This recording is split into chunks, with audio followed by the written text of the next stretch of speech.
চোখের পানি ফেলে কখনো কারো আপন হতে যেয়েন না। যে আপন সে কখনো আপনার চোখের পানি ফেলতে দিবে না। বিসমিল্লাহির রহমানির রহিম। আসসালামু আলাইকুম। অনেকদিন পরে আপনাদের কাছে একটা ব্লগ ভিডিও নিয়ে আসলাম। আশা করি সবার কাছে ভালো লাগবে।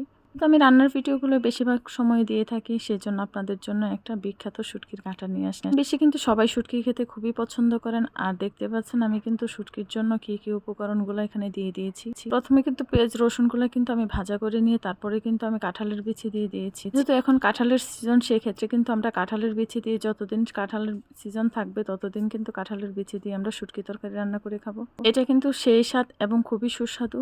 আমি কিন্তু এখানে মূলত শুটকিগুলো দিয়ে দিয়েছি, আর শুটকিগুলো কিন্তু এই যে দেখতে পাচ্ছেন আলাদা হয়ে গিয়েছে। এখন এখান থেকে কাঁটাগুলো বেছে বেছে কিন্তু আমি ফেলে দিব, কারণ হচ্ছে কাঁটাগুলো দিলে কিন্তু যে কোনো সময় গলার মধ্যে বাঁচতে পারে। শুটকির ঘাটা থেকে কিন্তু কাঁটা বেছে খাওয়ার মতো ক্ষমতা কারণ নেই। এই শুটকির ঘাটার জন্য কিন্তু আমাকে অনেকবারই অনেক কমেন্ট করা হয়েছিল যে আপু কিভাবে রান্না করেছিলেন। আজকে কিন্তু শত কষ্টের মাঝখানেও কিন্তু আপনাদের জন্য এই রান্নাটা নিয়ে এসেছি। আশা করি সবার কাছেই ভালো লাগবে। এক প্লেট ভাত পেট ভরে খেতে পারবেন নির্দ্বিধায়, কারণ এতে কোনো সন্দেহ নেই। শুটকির ঘাটা কেউ পছন্দ করে না এমন লোক আজ পর্যন্ত আমি দেখিনি। একটা কথা, যারা শুটকি খায় না তারা এটা আসলেই পছন্দ করবে না। যারা শুটকি পছন্দ করে অবশ্যই কিন্তু ভিডিওটা পুরোটা দেখে যাবেন। আমার শুটকির ঘাটা কিন্তু প্রায় শেষ দিকে চলে এসেছে। এখন শুধু পানিটা শুকানোর পালা। পানিটা যদি শুকিয়ে যায় তাহলে কিন্তু উপরে একটু তেল চেট করে ভেসে উঠবে। এই কিন্তু আমার শুটকির ঘাটাটা পুরোটাই রেডি হয়ে গেছে। ভিডিওটা কেমন লেগেছে অবশ্যই